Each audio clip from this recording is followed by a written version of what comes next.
नमस्कार। श्री गणेशाय नमः, श्री पुरुषोत्तमाय नमः, श्री गोपी जन वल्लभाय नमो नमः। अधिक मास कथा में आज मैं आपको 19वां अध्याय का हिंदी में भावार्थ सुनाऊंगी। जानिए, जब ब्राह्मण का पुत्र पुनर्जीवित हो गया और भगवान से पूछते हैं कि मैं इसके पहले 4000 वर्ष तक तपस्या की, तब भी आपने मुझे पुत्र नहीं दिया, तो अभी मैंने कौन सा पुण्य कर लिया कि जो आपने पुत्र दिया। किस कारण से ब्राह्मण का पुत्र पुनर्जीवित हुआ, उस कारण को आइए सुनिए। 19तमोऽध्यायः सूतवाच इति ब्रुवाणं प्राचीनं मुनिमा तपस्विनः प्रेरणेन सद्वाचा नारदो मुनि सत्तमः। श्री सूत जी बोले, हे तपस्वियों, इस प्रकार कहते हुए प्राचीन मुनि नारायण को मुनि श्रेष्ठ नारद मुनि ने मधुर वचनों से प्रसन्न करके कहा, हे ब्राह्मण तपोनिधि सुदेव। ब्राह्मण को प्रसन्न विष्णु भगवान ने क्या उत्तर दिया, सो हे तपोनिधि मेरे को कहिए। श्री नारायण बोले, इस प्रकार महात्मा सुदेव ब्राह्मण ने विष्णु भगवान से कहा। बाद भक्त वत्सल विष्णु भगवान ने वचनों द्वारा सुदेव ब्राह्मण को प्रसन्न करके कहा। हरि भगवान बोले, हे द्विजराज, जो तुमने किया है उसको दूसरा नहीं करेगा। जिसके करने से हम प्रसन्न हुए उसको आप नहीं जानते। यह हमारा प्रिय पुरुषोत्तम मास गया है। स्त्री के सहित शोक में मग्न तुमसे उस पुरुषोत्तम मास की सेवा हुई है। हे तपोनिधे, इस पुरुषोत्तम मास में जो एक भी उपवास करता है, हे द्विजोत्तमो, वह मनुष्य अनंत पापों को भस्म कर विमान से बैकुंठ लोक को जाता है। सो तुमको 1 महीना बिना भोजन किए बीत गया और असमय में मेघ के आने से प्रतिदिन प्रातः मध्याह्न सायं तीनों काल में स्नान भी अनायास तुमसे हो गया। हे तपोधन, तुमको 1 महीना तक मेघ के जल से स्नान मिला, उतने ही अखंडित उपवास भी हो गए। शोक रूपी समुद्र में मग्न होने के कारण ज्ञान से शक्ति से हीन तुमको अज्ञान से पुरुषोत्तम मास का सेवन हुआ। तुम्हारे इस साधन का तौल कौन कर सकता है। तराजू के एक तरफ पलड़े में वेद में कहे हुए जितने साधन हैं उन सबको रखकर और दूसरे तरफ पुरुषोत्तम को रखकर देवताओं के सामने ब्रह्मा ने तोलना किया और सब हल्के हो गए, पुरुषोत्तम भारी हो गया। हालांकि भूमि के रहने वाले लोगों से पुरुषोत्तम का पूजन किया जाता है। हे तपोधन, यदि पुरुषोत्तम मास सर्वत्र है, फिर भी इस पृथ्वी लोक में पूजन करने से फल देने वाला कहाँ है। इससे हे वत्स, इस समय आप सब तरह तरह से धन्य हैं, क्योंकि आपने इस पुरुषोत्तम मास में उग्र तथा परम दारुण तप को किया। मनुष्य शरीर को प्राप्त कर जो लोग श्री पुरुषोत्तम मास में स्नान दान आदि से रहित रहते हैं, वे लोग जन्म जन्मांतर में दरिद्र होते हैं।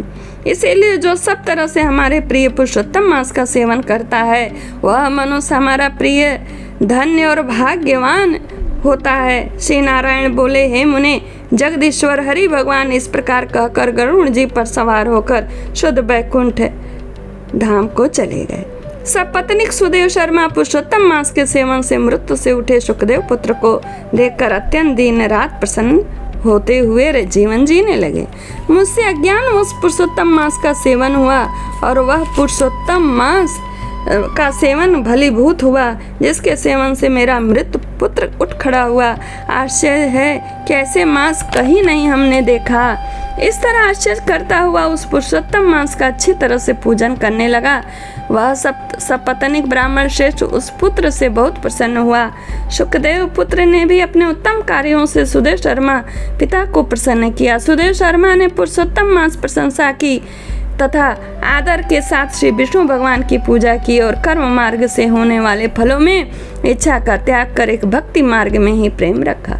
श्रेष्ठ पुरुषोत्तम मास को समस्त दुखों का नाश करने वाला जानकर उस मास के आने पर स्त्री के साथ जप हवन आदि से श्री हरि भगवान का सेवन करने लगा। वह सपत्नीक श्रेष्ठ ब्राह्मण निरंतर 1000 वर्ष संसार के समस्त विषयों का उपभोग कर विष्णु भगवान को उत्तम लोक को प्राप्त हुआ। जो योगियों को भी दुष्प्राप्य है, फिर यज्ञ करने वाले को कहाँ से प्राप्त हो सकता है। जहाँ जाकर विष्णु भगवान के सन्निकट वास करते हुए शोक के भागी नहीं होते, वहाँ पर होने वाले सुखों को भोग कर गौतमी तथा सुदेव शर्मा दोनों स्त्री पुरुष इस पृथ्वी में आए। वहीं तुम सुदेव शर्मा हो, इस समय दृढ़वा नाम से पृथ्वी पर एक प्रसिद्ध राजा हो। वही सुदेव शर्मा तुम इस समय दृढ़ धनवा राजा हो।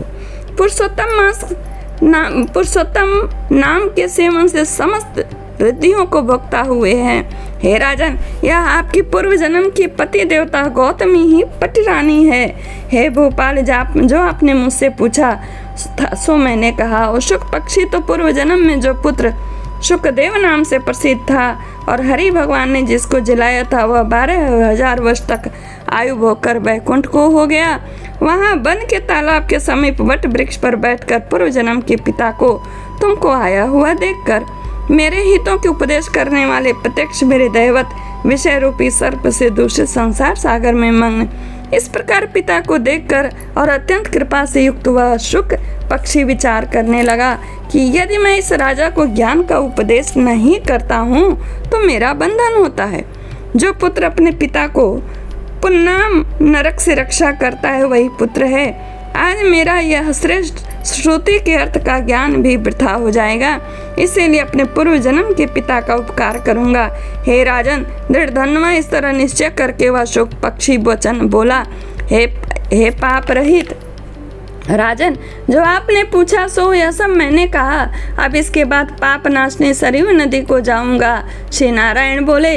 इस प्रकार बहुत समय तक उस प्रसिद्ध यशस्वी राजा धनवा के पूर्व जन्म का चरित्र कहकर जाते हुए वाल्मीकि मुनि की प्रार्थना कर असंख्य पुण्यवान राजाओं का राजा वाल्मीकि मुनि को नमस्कार करता हुआ बोला। कुछ बोला वह अगले अध्याय में आप सुनिए। 20वें अध्याय में यह अध्याय यहीं पूर्ण होता है। श्री बृहन नारदीय पुराणे पुरुषोत्तम मास महात्म्य श्री नारायण नारद संवादे वाल्मीकि नुक्त दृढ़ धनोपाख्याने पुरुषोत्तम मास महात्म्य कथनम 19वां अध्याय। ओम तत्सत। श्रीमन्नारायण नारायण हरि हरि। श्रीमन्नारायण नारायण